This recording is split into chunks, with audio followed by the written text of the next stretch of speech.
Você que já é investidor, que está começando a estudar sobre o assunto, certamente deve ter se deparado com a explosão do Bitcoin nos últimos meses. Mas você sabe o que levou a isso? Por que o Bitcoin explodiu tanto de valor? Mas principalmente, você entende o que é o Bitcoin e o seu propósito nos investimentos? Acompanhe esse vídeo porque eu vou dar uma rápida explicação sobre o que é o Bitcoin, o contexto histórico e principalmente o que levou a essa última máxima histórica aí do ativo.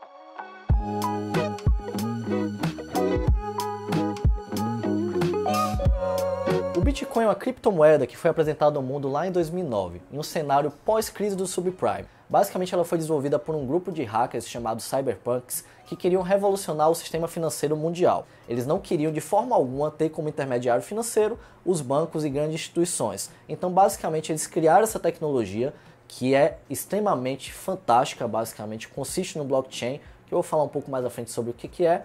Então eles criaram com esse propósito, ter uma moeda universal que era totalmente descentralizada. Ninguém sabe ao certo quem foi o real inventor do Bitcoin. Existe um pseudônimo que é basicamente difundido nas redes de que ele foi criado pelo Satoshi Nakamoto, mas a gente não sabe se realmente é uma pessoa que existe e se foi um grupo de cyberpunks basicamente. Fato é, a tecnologia por trás do Bitcoin, a chamada do blockchain, é simplesmente fantástica e é tida como uma das maiores maravilhas do mundo científico atual.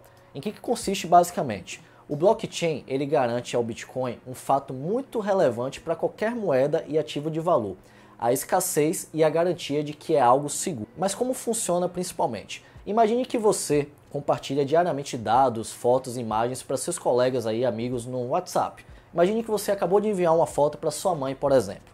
Parta do pressuposto de que nesse momento você enviou uma foto, tá? Você tem a sua foto armazenada no celular e a sua mãe vai passar a ter a mesma foto armazenada no celular dela.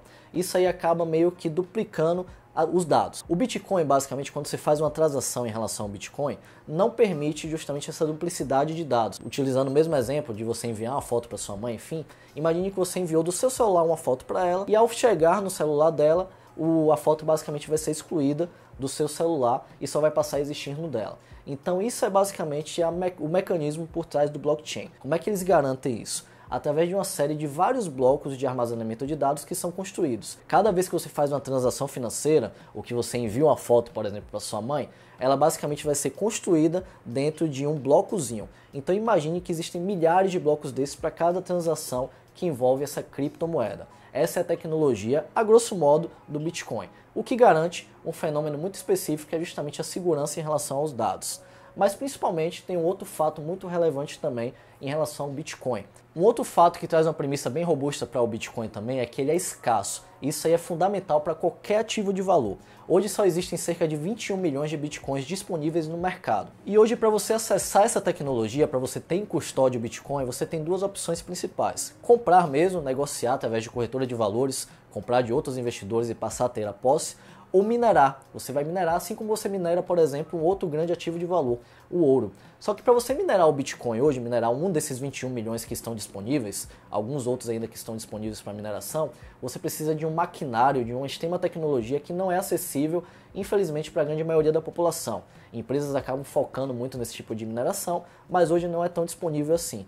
Então, basicamente, para você acessar a moeda, você, investidor comum, deve comprar através de outros investidores. E aí nós temos justamente um mercado muito bem estabelecido, o que proporcionou aí uma série de altos e baixos nos últimos 10 anos. Agora que entendemos o que é o Bitcoin e o que é a tecnologia por trás dele, que garante justamente dois fatores primordiais para uma reserva de valor, escassez e ser desejado por todos, nós conseguimos compreender os diversos ciclos que essa moeda já apresentou nos últimos 10 anos. É uma moeda recente, é um ativo recente, mas ainda assim já tem muita história. Mas com o passar do tempo, essa tecnologia passou a ser cada vez mais conhecida. Algumas nações passaram a utilizar o Bitcoin, algumas empresas também passaram a receber, e isso aí foi gerando um aspecto muito forte de desejo. As pessoas passaram a desejar, os investidores, especuladores principalmente, passaram a desejar bastante esse ativo, como uma moeda mesmo, que poderia ser um paralelo frente ao sistema financeiro global.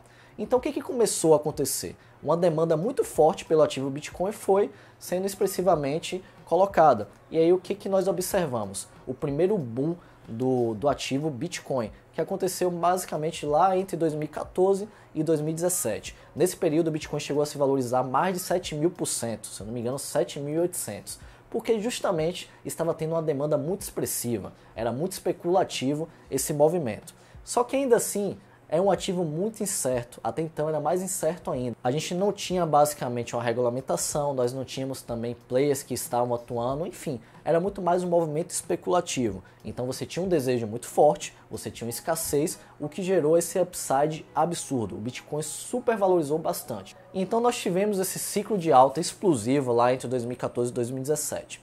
Quando chegamos no ano de 2017, as regulamentações que estavam previstas acabaram não saindo, e em paralelo a isso, uma série de outros fatores determinantes impactaram muito no preço do Bitcoin.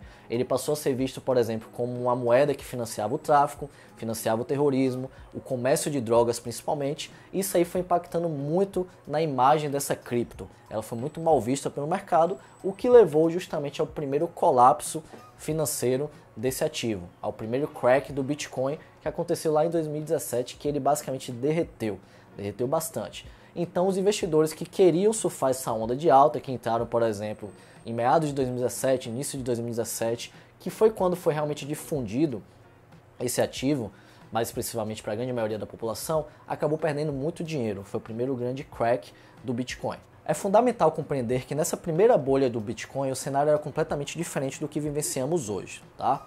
Parto do pressuposto de que o Bitcoin naquele período lá em 2017 era muito incerto, tinha pouca regulamentação e além disso tinha toda essa imagem negativa de que financiava o tráfico, financiava o cartel de drogas, enfim. Hoje o paradigma é um pouco diferente. No último ano, principalmente nos últimos 24 meses, o Bitcoin passou a ser enxergado mais como uma reserva de valor. Como assim, João? O que é uma reserva de valor e o que isso tem impactado no Bitcoin? Isso aí é um fator primordial para você entender toda essa alta dos últimos meses. Hoje o cenário para o Bitcoin é muito mais favorável. Hoje ele é sim reconhecido como uma reserva de valor, assim como o ouro, ele é tido inclusive como ouro digital. Ele basicamente é um tipo de ativo que os investidores buscam para manter posição em cenários conturbados de alta volatilidade e também para você ter uma diversificação patrimonial. Hoje o Bitcoin já tem essa imagem e ele está sendo muito difundido também por grandes investidores, tanto pessoas físicas, institucionais, enfim. Então o cenário é completamente diferente lá de 2017. Mas só isso levou a essa última alta generalizada do último ano? Não, não foi só isso. Observe que lá em 2020 nós vivenciamos um cenário de pandemia. A gente teve um crack econômico financeiro geral. E o Bitcoin caiu também, assim como uma série de outros ativos. Mas em seguida o Bitcoin passou a ter justamente essa ascendência absurda dos últimos meses. O que ocasionou isso basicamente? Ele teve uma premissa muito mais positiva, diferente lá de 2017. Hoje o Bitcoin já é uma realidade, as regulamentações também estão cada vez mais fortes em relação a esse ativo, mas principalmente um fator determinante que levou ao apreciamento não só do Bitcoin, mas como de uma série de outros ativos financeiros. Esse cenário mais favorável para o ativo está sim favorecendo bastante essa alta, mas principalmente o excesso de liquidez que nós estamos vivenciando atualmente no mundo é o principal fator determinante para apreciar não só o Bitcoin, como uma série de outros ativos, tanto financeiros quanto não financeiros. Basicamente, parta do pressuposto de que 1/5, ou seja, 20% de todo o dinheiro que está em circulação hoje no mundo foi impresso lá em 2020, através de incentivos financeiros e fiscais adotados pelos bancos centrais no mundo para justamente amenizar os efeitos econômicos da pandemia.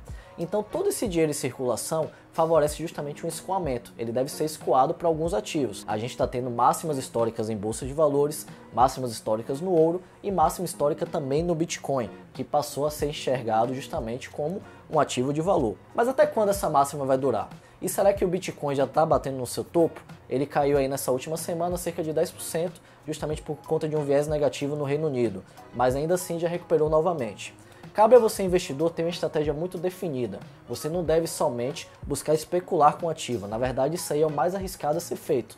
Passe a enxergar o Bitcoin realmente como uma alternativa patrimonial, algo que você deve manter uma pequena parcela lá dos seus aportes mensais para estar mantendo aí para o seu futuro, uma diversificação patrimonial. Esse é o real propósito de como devemos utilizar esse mecanismo, esse ativo, tá? Eu sei que especular acaba atraindo muito o desejo dos investidores, é muito legal quando você compra algo e ele supervaloriza, mas ainda assim devemos ter cuidado, porque realmente o Bitcoin pode continuar subindo, pode decolar e realmente como um foguete, ou pode despencar de uma hora para outra como aconteceu lá em 2017. Infelizmente é um cenário muito incerto e cabe a você ter uma estratégia muito bem definida de como utilizar esse ativo. Para encerrar esse vídeo eu queria fazer uma pergunta para vocês. Imagine que você tem a possibilidade de viajar ao futuro, viajar para daqui a 30 anos no futuro.